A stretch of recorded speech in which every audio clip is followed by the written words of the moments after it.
Hello guys, magandang araw. It's me again, Kamutika TV.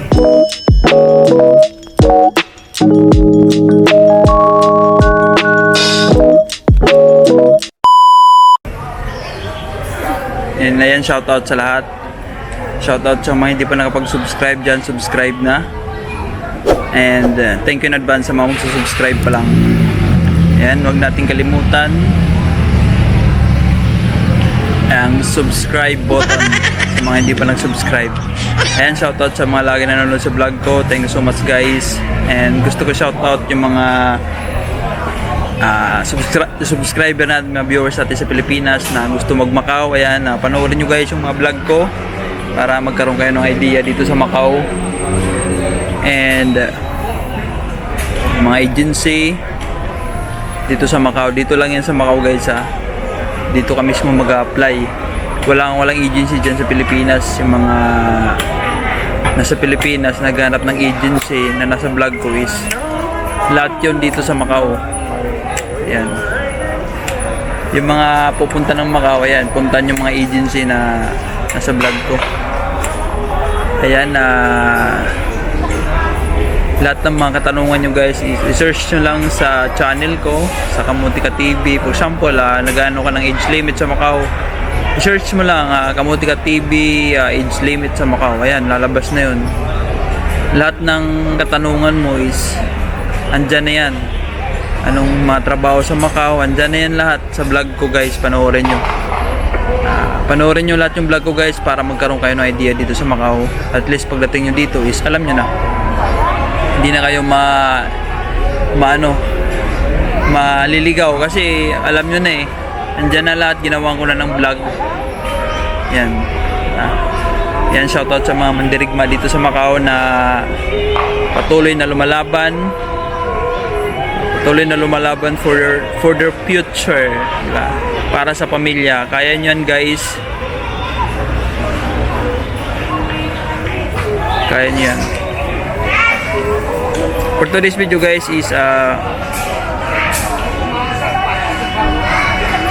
guys is magano tayo? Magtatanong tayo sa mga Pilipino na kung gaano ba kahirap, mahirap ba o madali maghanap ng trabaho dito sa Macau. And ano bang may advice nila sa mga naghanap ng trabaho. Ayan guys, panoorin nyo. Ayan guys, magtatanong tayo kila ate kung mga bago lang kayo dito. Yes, 3 months. 3 months pa lang. Ayan. Tatanong natin sa kanila kung status ng paghanap ng trabaho dito sa Macau, mahirap ba o madali, and may advice nila sa mga naghanap ng trabaho dito sa Macau. Mahirap ba maghanap ng trabaho dito sa Macau o madali? Mahirap. Yung visa experience nyo po. Sa akin, galing na kasi akong Hong Kong. 2 weeks akong nakahanap ng amo. Wow, 2 weeks lang? Kasi po, ang hinanap ng amo is with experience. And then nakita yung resume ko po. Pero sa mga iba, may abot ng 1. Pag walang experience, ganun? Kasi naghanap ang mga amo ng experience. Mas gusto nila mga galing Hong Kong. Ayo, kasi parehas din dito, di ba? Parehas lang yung sa Hong Kong tsaka sa Macau. Kasi may experience na lalo na sa mga bata. Sa mga Ay, galing. Congrats po. Ano naman po mapapayo nyo sa mga sa mga naghanap ng trabaho dito sa Macau? Ang mga ipapayo ko po is lang, yaga sa paghahanap. Kasi may mga among maarte. May mga among daming hinahanap. Tama po. Lalo na sa pag-aalaga ng baby. Mas gusto kasi nila yung experience sa pag-aalaga ng baby. Kaya yaga lang sa paghahanap. Tama. Yan. Yung mga may experience sa galing sa Hong Kong, hindi na sila masyadong mahirapan, di ba? Kasi may experience sa galing Hong Kong. Yan. Dahil kasi makapasok ng trabaho pag galing Hong Kong. Okay. Kayo naman madam, ilang months galing Hong Kong din kayo? Wow. Ayan, shoutout mo yung mga taga Hong Kong dyan na gusto mag-Macau. Sa Hong Kong, mas okay dito kaysa sa mas galing ako doon. Compare ko lang, mas okay ako dito. Mahirap ba maghanap ng trabaho o hindi? Yung visa experience mo? Medyo mahirap din, pero tiyaga lang talaga. Wow. Kasi ako, 3 weeks, bago ako nakahanap dito. 3 weeks? Pero dun Galing. Sa first week ko dito, hindi ako nag-ano, parang nag-ano muna. Pasyal-pasyal ka. muna Kasi hindi ko pa kabisado. Kaya kabisado ko pa muna yung lugar. Tapos nung ano naman, sabay nga kami nagkano. Galing. Tapos, sabay din kami nag-try out. Marami din siyang pina-try out kasi lang, inaayawan niya. Ay, Hindi okay. niya gusto. Kasi totoo yung sinasabi niya, marami talagang maating mga amo. Oo, tama, tama. Agency, pag makakit ka, choosy daw siya. Tapos nung nag-try out kami, sabay din kami, pareho kami ng place na pinag-try outan. Nagustuhan naman namin. Wow, galing. Okay. Pero ano lang din talaga, dito naman talaga, marami kang ma-applyan, maraming agency. Sila talaga sa talaga. Kasi, Galing, ang thank- agency kasi minsan, ang malaki ng mga ano, kasi hindi pare-pare. Oo, tama, tama. Oh. Depende rin sa trabaho, depende sa ano, hindi pare-parehas. Pero ang ano lang talaga dito,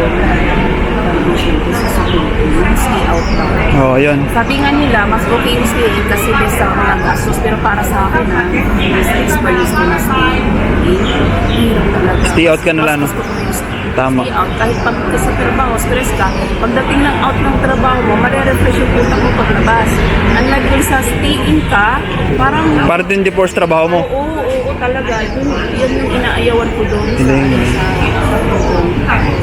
Oh, thank you, madam, sa ano mo, sa advice. Maraming may inspire dahil sa iyo, lalo mga taga Hong Kong. Ayan, mga taga Hong Kong, shoutout dyan. Mas ma-inspire kayo sa dalawa na to kasi galing sila dyan sa Hong Kong. Medyo okay na daw sila dito sa ano, sa Macau. sa Macau. Talaga. Pero depende yun sa amo ha. Hindi naman pare-parehas. Oh. Depende yun sa amo. Sa una lang naman kasi yan mababa. Pag medyo okay yung performance mo, tataas ang kanya ng boss mo. Pero swerte nga din ako kasi nga sa akin. Pero dito rin yung style ko yun. Oh, that before 3.5. Pero din ang trap, ano, mas mataas, mas malaki kaysa sa Southeast ko na nasa buko. Oo, tama. Hong Kong. Every renewal na ng kontrata nila is mag-additional.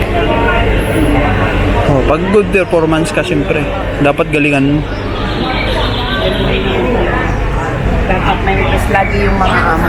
Tama, Para dapat- dagdagan ang sahod. Dapat lagi ka naka-smile. Yan yung sikreto. Smile dapat, batiin mo lagi mga boss mo. Pag nakita mo yung amo mo na malungkot, tanungin mo agad, how much, ma'am? Di ba? Why? You need money, ma'am? Why, Baliktad na, no? why you tell me like this? Sasabihin mo like that. Because ma'am, if I'm sad, tell me how much and I will tell you. Ganon. Di ba? Pag malungkot ka na, alam, bibigyan ka na agad ng how much do you need. Alam niya na eh. Ganun mga diskarte. Joke lang ba? Para matawa naman yung mga amo mo. Ayan guys, yun lang yung advice nila and tama naman. Tiyaga lang sa trabaho mo, tiis lang and masaya lang dapat, di ba?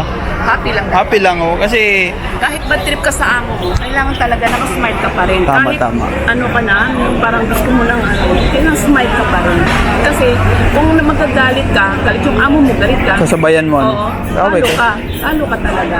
Kaya, ikaw madam, tama ba siya yung sinasabi niya o tama. Smile lang talaga. Yun yung sikreto dito. Pag OFW ka, kailangan happy lang. Kahit sabi mo malungkot ka, maraming problema sa pamilya mo, hindi mo siya pwede normal dahil yan? sa trabaho. Tama, tama.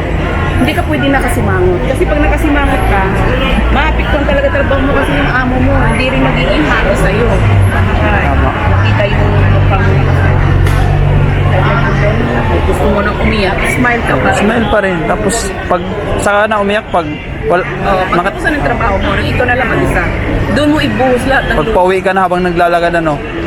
Tama, tama.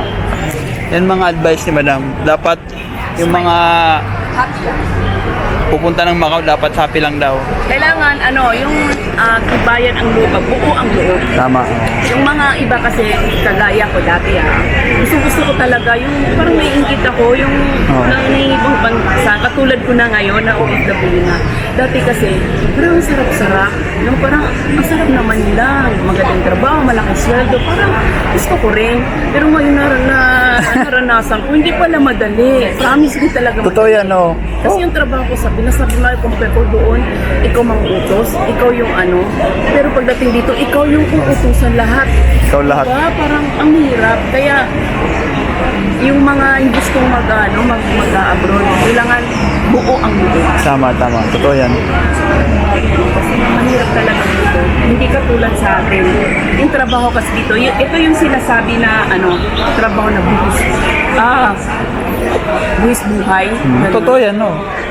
Ito yung totoong laban dito pag ikaw mangingibang bansa.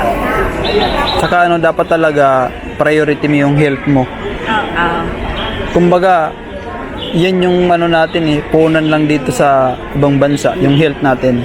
Oo. Huwag ka magpa-apekto sa problema kasi magpapa-apekto ka, maapektuhan yung health mo din. Kasi lalo totoo. pag sobrang stress ka, bibigay yung katawan mo.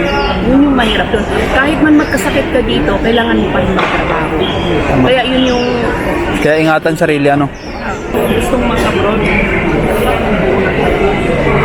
Kaya yan, Kaya. Kaya nga nila. Kaya nga nila, ikaw pa, di ba? Kaya nga yung sinasabi pa yan. Tutunan na kayo ngayon sa mga OFW natin. Ako din, OFW. Yung mga advice nila, guys, is totoo yan. Based yun sa kanilang experience.